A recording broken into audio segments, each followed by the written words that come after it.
Halo teman-teman, saya mahasiswa dari kampus Universitas Wisnu Wardana Malang. Saya semester 2. Perkenalkan, nama saya Lucia Lagumete dengan NIM 2104080019. Prodi Bahasa dan Sastra Indonesia. Saya membuat video ini dengan memenuhi tugas UAS, yaitu mata kuliah teori belajar dan pembelajarannya. Dosen pengampu atas nama Irfan Muklishin MPD. Saya ingin menyampaikan tentang materi teori belajar dan pembelajarannya. Ingin menyampaikan sedikit. Teori belajar menguasai teori belajar dan prinsip-prinsip pembelajaran yang mendidik. Nah, hal ini ada lampiran Permendiknas nomor 16 tahun 2007 tentang standar kualifikasi akademik dan kompetensi guru. Nah, penguasaan teori belajar dan prinsip-prinsip pembelajaran yang mendidik menjadi salah satu unsur kompetensi pedagogik yang harus dimiliki guru, atau jadi guru harus memahami teori belajar dan prinsip-prinsip pembelajaran yang mendidik. Nah, ada memahami berbagai teori dan prinsip-prinsip pembelajaran yang mendidik terkait dengan mata pelajaran yang diampuh. Nah, menerangkan berbagai pendekatan, strategi, metode, dan teknik pembelajaran yang mendidik secara kreatif dalam mata pelajaran yang diampuh. Nah, itu adalah landasan hukumnya yang disebut dengan Permendiknas nomor 16 tahun 2007. Nah, teori belajar adalah teori yang mempelajari perkembangan intelektual, mental, atau jiwa. Terdapat dua aliran yaitu teknologi belajar, aliran psikologi atau tingkah laku, behavioristik, dan aliran psikologi kognitif, jadi yang mendasarinya. Nah, teori belajar behavioristik merupakan suatu keyakinan bahwa pelajaran yang terjadi melalui hubungan antara stimulus, rangsangan, dan respon, atau jadi kata kuncinya teori belajar behavioristik itu adalah adanya stimulus atau respon. Nah, ada 4 teori belajar behavioristik. Nah, yang pertama itu Thorndike, dan yang kedua adalah Skinner, dan yang ketiga adalah Pavlov, dan yang keempat adalah Bandura. Nah, yang pertama ini atau kata kunci itu adalah adanya stimulus atau respon, dan kemudian siswanya cenderung pasif. Dan kenapa ada pasif? Karena siswanya itu diibaratkan sebagai kertas putih yang kosong atau papan tulis yang kosong. Guru itu adalah untuk memberikan respon, stimulusnya kepada siswa. Jadi guru itu yang harus lebih aktif karena tugas-tugasnya adalah memberi stimulus. Kalau tidak ada stimulus, otomatis tidak ada respon. Nah, siswa cenderung pasif yang menerima stimulus dari guru. Perilaku sebagai hasil belajar yang tampak. Nah, artinya jadi yang dikatakan hasil belajar dalam teori belajar atau behavioristik itu adalah perilakunya kalau terjadi perubahan perilaku. Berarti pelajaran itu dikatakan berhasil. Nah, ada istilah yaitu reformen. Nah, reformen ini dan hukumannya. Reformen itu adalah penguatan teori belajar tondik, stimulus atau respon, yang diberikannya adanya stimulus atau respon. Nah, dalil hukum stimulus atau respon menurut para ahli yang disebut tadi itu tondik ada 3.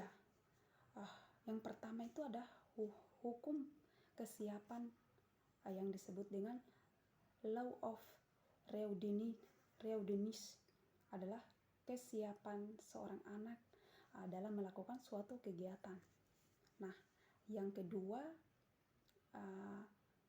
hukum latihan yang disebut dengan law of exercise.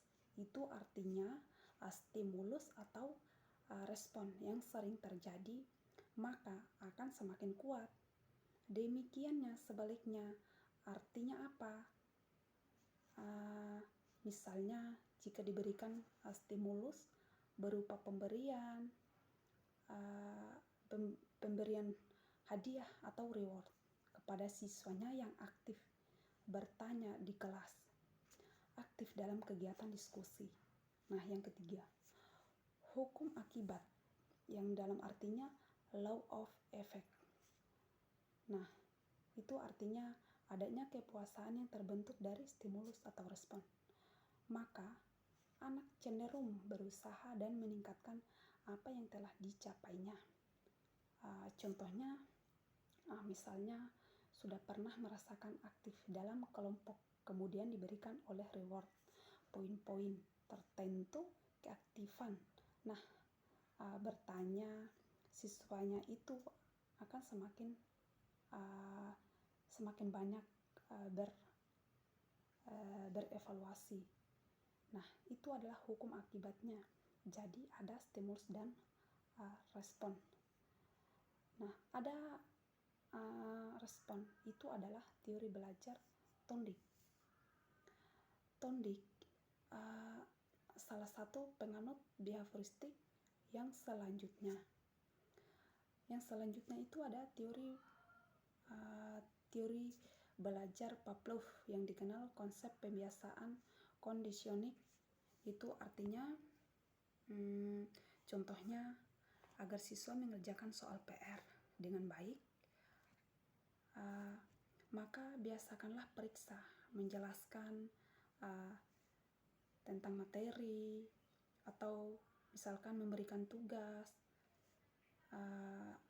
Jadi diberi tugas, kemudian guru itu menilai diberikan tugas kepada kembali ke guru dan memberikan feedback-nya. Nah, otomatis nanti bisa peningkatan belajar siswa karena adanya pembiasaan. Kalau tidak mengerjakan tugas, nanti tidak dikasih reward atau nilai. Itu kan akan bisa menurunkan motivasi mengerjakan tugas. Nah, yang ketiga ada teori belajar skincare.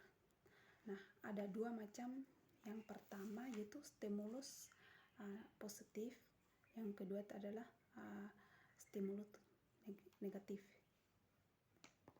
Nah, sebenarnya skincare itu hampir sama dengan tondik, yaitu menganut meyakininya adanya hubungan antara stimulus dan respon. Nah, cuman bedanya kalau di Skinner itu adanya yang namanya penguatan negatif. Nah, ini adalah secara pembahasannya, yaitu penguatan stimulus atau respon positif jika meningkatkan perilaku anak dalam melakukan pengulangan perilaku positifnya. Misalkan contoh memberikan hadiah atau memotivasi anak untuk rajin. Artinya diberikan stimulus adalah hadiahnya kepada responnya itu. Diharapkan anaknya itu menjadi rajin dan termotivasi dalam mengerjakan tugas. Namun, jika respon siswa kurang tidak diharapkan, maka segera diberikan yaitu penguatan negatif agar tidak diulangi lagi. Misalkan contohnya kita memberikan teguran, peringatan, sanksi, edukatif, seperti ya. Jadi ada istilah stimulus positif dan stimulus negatif. Nah, teori behavioristik Bandura, social learning tool, merupakan gabungan teori belajar behavioristik dengan penguatan psikologi kognitif yang prinsip modifikasi perilaku. Nah, ada prinsip dasar belajar sosial. Nah, ada 3, yaitu yang pertama itu peniruan, imitation, dan penyaksian. Contohnya perilaku modeling. Misalkan modeling itu perilaku. Nah, yang kedua, mengubah perilaku sendiri melalui penyaksian secara orang atau kelompok yang merespon sebuah stimulus. Misalkan, jadi contohnya kita harus belajar dengan meniru. Nah, yang ketiga, mempelajari respon-respon yang baru dengan cara pengamatan terhadap perilaku. Misalkan contohnya dari orang lain, misalnya guru atau orang tuanya. Artinya jadi lebih berkaitan dengan hubungan di antara intrapersonal. Berarti kalau dari teori behavioristik yaitu yang terakhir Bandura. Terima kasih, hanya itu saja penjelasan dari saya. Terima kasih.